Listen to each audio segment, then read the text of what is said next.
আসসালামু আলাইকুম। Crack the ফ্যাক্টের আজকের এই এপিসোডে তোমাদের সবাইকে স্বাগতম জানাচ্ছি। আজকে কিন্তু আমরা যারা এসএসসি ২৭ আছেন তাদের জন্য পুরা ফিজিক্সের পুরা গাইডলাইন অর্থাৎ কোন চ্যাপ্টার থেকে তুমি কিরকম কোশ্চেন পেতে যাচ্ছ এবং বোর্ড কোন চ্যাপ্টার থেকে কিরকম কোশ্চেন প্রেফার করে এগুলো আমি আলোচনা করব। আজকে আমি টপ ৫টা চ্যাপ্টার নিয়ে আলোচনা করব যে ৫টা চ্যাপ্টার থেকে ন্যূনতম ৩টা থেকে ৪টা আসার চান্স অনেক অনেক অনেক বেশি। চলো কথা বাড়াবো না, শুরু করি। প্রথমে চিরাচারিত চ্যাপ্টার ২ অর্থাৎ গতি রিলেটেড যে পার্টগুলো আছে এগুলো নিয়ে আলোচনা। প্রথমে দেখো যে আমি এখানে লিখছি গতি রিলেটেড ম্যাথ। এই গতি রিলেটেড ম্যাথ তোমার কোশ্চেন যদি মডারেট থেকে হার্ড করতে চায় তখন এই গতি রিলেটেড ম্যাথগুলো সব থেকে বেশি পরিমাণে দেয়। কীরকম? যেমন তোমাদের একটা অন্ধ ব্যক্তির একটা খুব ভালো একটা মানে কনসেপচুয়াল ম্যাথ ছিল যে অন্ধ ব্যক্তি রাস্তা পার হতে যাচ্ছে, ৩০ মিটার না ৪০ মিটার দূর থেকে একটা গাড়ি আসতেছে, আরেকজন ব্যক্তি দেখলো যে গাড়িটা চলে আসতেছে, অন্ধ ব্যক্তিকে বাঁচাতে পারবে কি পারবে না। এই টাইপ কনসেপচুয়াল ম্যাথগুলো অনেক অনেক অনেক বেশি দিবে। তারপরে কোশ্চেন যদি কিছুটা ইজি করতে চায় তাহলে এই গ্রাফ রিলেটেড ম্যাথটা খুব বেশি পরিমাণে দিয়ে দেয় এবং এবারও দেখা গেছে যে গ্রাফ রিলেটেড ম্যাথ থেকেই কিন্তু কোশ্চেন আসছে, অর্থাৎ কোশ্চেনটা কিছুটা ইজি ছিল, ঠিক আছে, কিছু কিছু বোর্ডে। তারপরে আরেকটা পার্ট যায় যেটা হচ্ছে খুব বেশি আমরা আলোচনা করি না, সেটা হচ্ছে পরন্ত বস্তু। পরন্ত বস্তু কনসেপ্ট থেকেও কিন্তু খুব ভালো অ্যামাউন্টের কোশ্চেন চলে আসে। তুমি যারা যেই সব বোর্ডগুলো হার্ড কোশ্চেনের দিকে যায়, হয় তারা গতি রিলেটেড পার্টের দিকে যাবে, না হয় পরন্ত বস্তুর পার্টের দিকে যাবে। সো এই দুইটা পার্ট আগে তুমি ফিল আপ করবা, এই দুইটা পার্ট আগে তুমি ফিল আপ করবা, তো তারপরে তুমি গ্রাফ নিয়ে অ্যাকচুয়ালি আলোচনা করবা, ঠিক আছে। চ্যাপ্টার 3তে দেখো আমি প্রথমে লিখছি বল ও ঘর্ষণ রিলেটেড। বল রিলেটেড কনসেপ্ট সবসময় একা দেবে না, দিবে কি বলের সাথে ঘর্ষণ মিক্স করে দিবে, ঠিক আছে, যাতে তুমি ওই যে summation of F equals to M A এই কনসেপ্টটা যদি ভালো মতো তুমি আদত বুঝছো নাকি এটা যাতে প্রপারলি ইউটিলাইজ করতে পারো, ঠিক আছে। আচ্ছা, তারপরে পুলি রিলেটেড ম্যাথ কিছুটা বোর্ড দিয়ে দিছে অলরেডি, সো এটাও তোমাকে দেখা উচিত।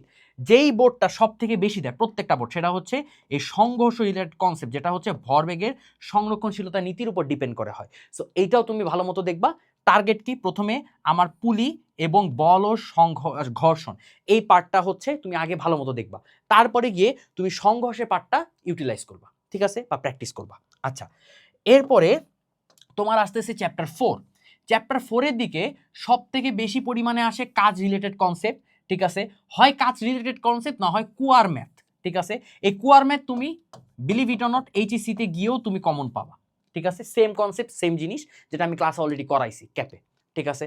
সো প্রথমে তোমার আগে দায়িত্ব থাকবে যে কুয়ার, যেহেতু এটা ডাইরেক্টলি এইচএসসির সাথে ওভারল্যাপ করতেছে কনসেপ্টগুলো, সো কুয়ার ম্যাথ তুমি আগে ভালো মতো দেখবা। এই কুয়ার ম্যাথ থেকে অ্যাকচুয়ালি কি কি কোশ্চেন আসতে পারে। এই কুয়ার ম্যাথ থেকে কৃতকাজের মান বের করতে বলতে পারে, এই কুয়া থেকে ক্ষমতা বের করতে বলতে পারে, এই কুয়া থেকে কর্মদক্ষতা বের করতে বলতে পারে। সো এই কুয়ার রিলেটেড যে কাজ, ক্ষমতা, কর্মদক্ষতা, এই 3টা কনসেপ্ট খুব ভালো মতো, খুবই খুবই ভালো মতো আগে শেষ করবা। তারপরে তুমি শক্তির নিত্যতা সূত্র, এটা হচ্ছে ফার্স্ট, তারপরে সেকেন্ডে তুমি শক্তি নিত্যতার সূত্র সম্পর্কে ভালো মতো দেখবা।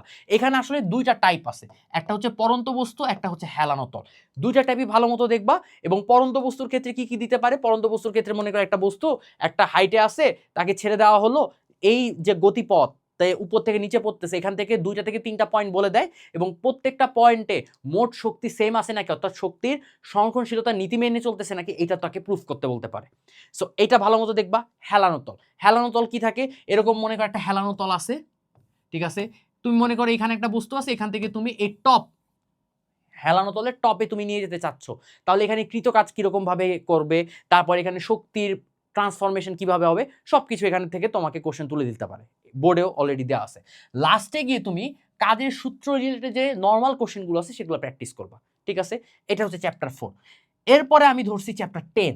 চ্যাপ্টার 10-এ সব থেকে বেশি দেয় প্রাবল্য, অর্থাৎ তোমার কোন পয়েন্টে নেট প্রাবল্যের মান 0, এই প্রাবল্যের কনসেপ্ট থেকে সব থেকে বেশি আসে, যেটা তোমাদের বইতেও কিন্তু 1টা থেকে 2টা ম্যাথ আছে এবং বোর্ডেও কিন্তু বেশি পাওয়া। সো প্রাবল্যের টোটাল কনসেপ্ট এবং ম্যাথ যা যা আছে বোর্ডে সব কিছু তোমাকে আগে নিজে ফিগার আউট করতে হবে।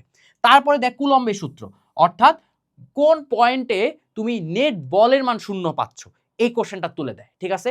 তাহলে প্রথমে তুমি দেখবা প্রাবল্যের সূত্র, দ্বিতীয়তে দেখবা কুলম্বের সূত্র, লাস্টে গিয়ে দেখবা লেক্সি ক্যাপাসিটর বা ধারক বা ধারকত্ব, এখান থেকে হচ্ছে লাস্টে গিয়ে তুমি দেখবা, ঠিক আছে। আচ্ছা, তারপরে আসতেছে চ্যাপ্টার 11, ঠিক আছে, কারেন্টে।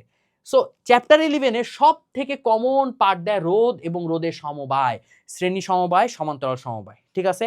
তাহলে রোধ কনসেপ্টে কি কি থাকে, ওই যে R equals to rho L by A, এই রিলেটেড কোশ্চেনগুলো খুব বেশি দেয়। তারপরে হচ্ছে তোমার একটা এরকম একটা সার্কিট আছে, এখান থেকে সার্কিট অ্যাকচুয়ালি দেয়, সার্কিট আছে, এই সার্কিট তোমার মিক্স সার্কিট, অর্থাৎ এখানে তোমার শ্রেণী কম্বিনেশন আছে, তারপর সমান্তরাল কম্বিনেশন আছে, সবকিছু মিলায় তোমাকে হচ্ছে সবকিছু ফিগার আউট করতে বলে। তারপরে আরেকটা পার্ট দেয়, সেটা তড়িৎ প্রবাহ।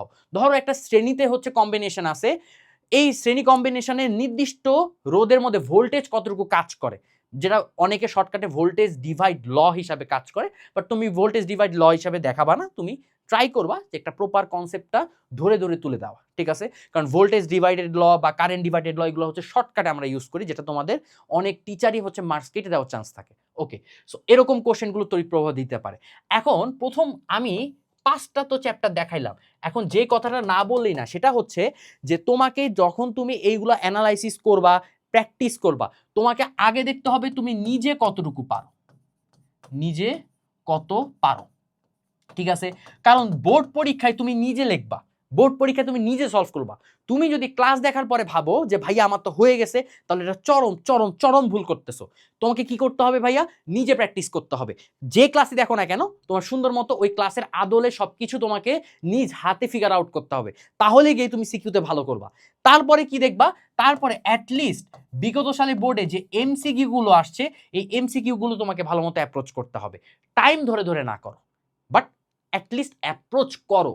আমি কিন্তু টাইম ধরে ধরে বলি নাই, টাইম ধরে ধরে করার অনেক পরে আগে তুমি অ্যাপ্রোচ করা শিখো, কোশ্চেন দেখে বুঝো যেটা কিভাবে শর্টকাটে করব, কম টাইমে করব, উত্তরটা কিভাবে আসতে পারে, কোনটা সঠিক উত্তর, কোনটা ভুল উত্তর, কেন ভুল হইলো, আমার প্রবলেমটা বা গ্যাপটা কোথায় ছিল, এগুলো আগে ফিগার আউট করতে হবে, ঠিক আছে? কারণ দেখা যায় যে সিকিউতে তোমরা 50-এ মনে করো 60 পাওয়ার মতো বা 70 পাওয়ার মতো এমন একটা প্রিপারেশন নিয়ে যাও, মানে ব্যাপারটা হচ্ছে তোমার 8টা সিকিউর মধ্যে তুমি হচ্ছে 7টা বা 5টা সিকিউ তোমার চলে আসছে কমন, এরকম সিনারিও দেখে।